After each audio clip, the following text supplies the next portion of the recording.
Hi guys, happy countdown to Christmas. This is Mrs. Taylor, and today I will be reading How the Grinch Stole Christmas by Dr. Seuss.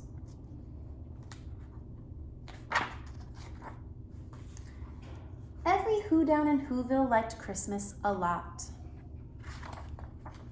But the Grinch, who lived just north of Whoville, did not. The Grinch hated Christmas, the whole Christmas season. Now please don't ask why, no one knows quite the reason. It could be his head wasn't screwed on just right. It could be perhaps that his shoes were too tight. But I think that the most likely reason of all may have been that his heart was 2 sizes too small.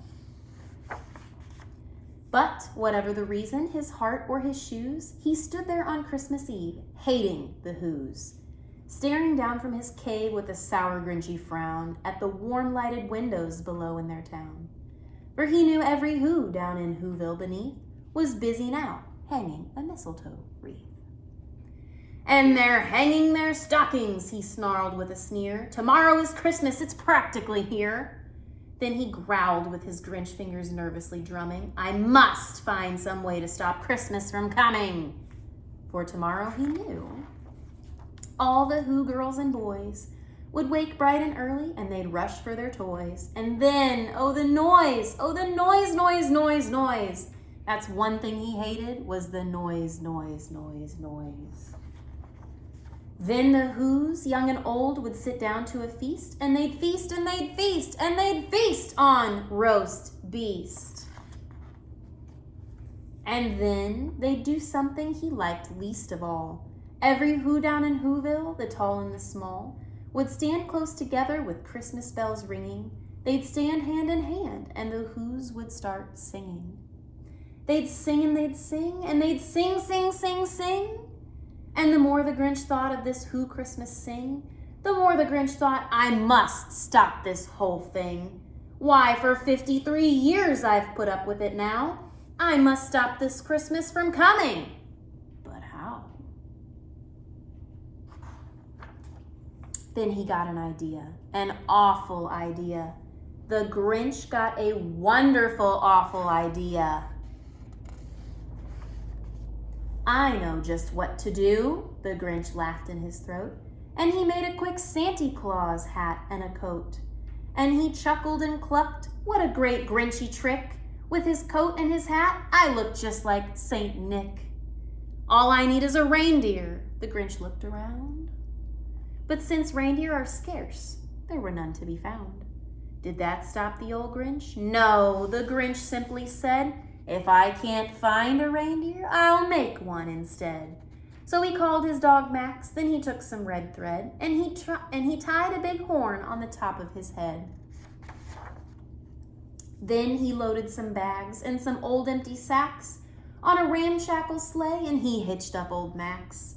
Then the Grinch said, get up, and the sleigh started down toward the homes where the Whos lay a snooze in their town.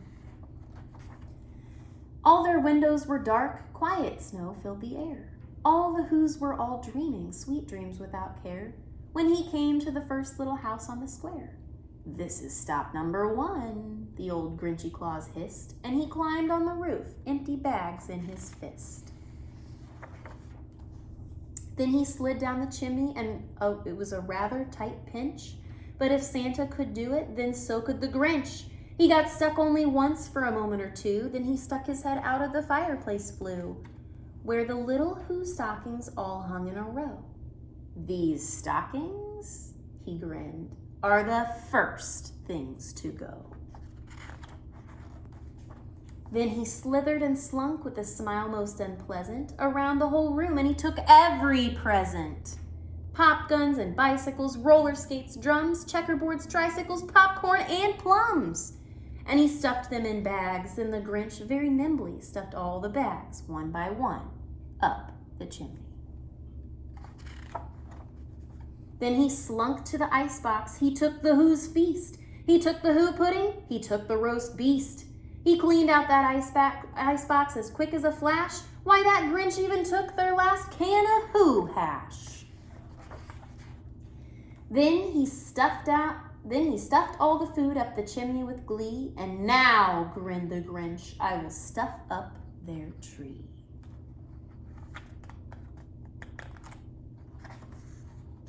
And the Grinch grabbed the tree and he started to shove when he heard a small sound like the coo of a dove. He turned around fast and he saw a small who, little Cindy Lou who was not more than 2. The Grinch had been caught by this tiny who daughter who'd got out of bed for a cup of cold water. She stared at the Grinch and said, "Santa Claus, why? Why are you taking our Christmas tree? Why?"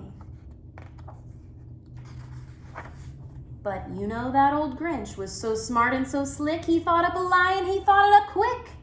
"Why, my sweet little tot," the fake Santa Claus lied, "there's a light on this tree that won't light on one side. So I'm taking it home to my workshop, my dear. I'll fix it up there, then I'll bring it back here." And his fib fooled the child. Then he patted her head and he got her a drink and he sent her to bed.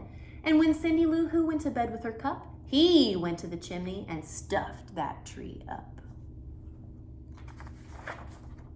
Then the last thing he took was the log for their fire. Then he went up the chimney himself, that old liar. On their walls he left nothing but hooks and some wire. And the one speck of food that he left in the house was a crumb that was even too small for a mouse. Then he did the same thing to the other Who's houses, leaving crumbs much too small for the other Who's mouses. It was 1/4 dawn, all the Who's still abed, all the Who's still a snooze when he packed up his sled. Packed it up with their presents, the ribbons, the wrappings, the tags and the tinsel, the trimmings, the trappings. 3,000 feet up the side of Mount Crumpet, he rode with his load to the tip-top to dump it. "Pooh-pooh to the Who's," he was Grinchishly humming.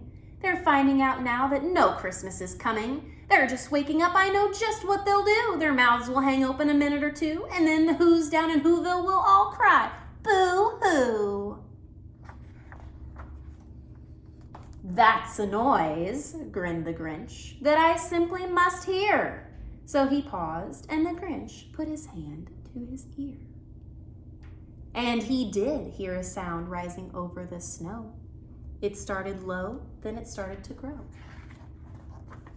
But the sound wasn't sad. Why, this sound sounded merry. It couldn't be. But it was merry. Very. He started down at Whoville. The Grinch popped his eyes open. Then he shook. What he saw was a shocking surprise. Every Who down in Whoville, the tall and the small, was singing without any presents at all. He hadn't stopped Christmas from coming. It came. Somehow or other, it came just the same. And the Grinch, with his Grinch feet ice cold in the snow, stood puzzling and puzzling. How could it be so? It came without ribbons, it came without tags, it came without packages, boxes, or bags. And he puzzled 3 hours till his puzzler was sore. Then the Grinch thought of something he hadn't before. Maybe Christmas, he thought, doesn't come from a store. Maybe Christmas, perhaps, means a little bit more. And what happened then? Well, in Whoville they say that old Grinch's small heart grew 3 sizes that day. And the minute his heart didn't feel quite so tight, he whizzed with his load through the bright morning light, and he brought back the toys and the food for the feast. And he himself, the Grinch, carved the roast beast. The end.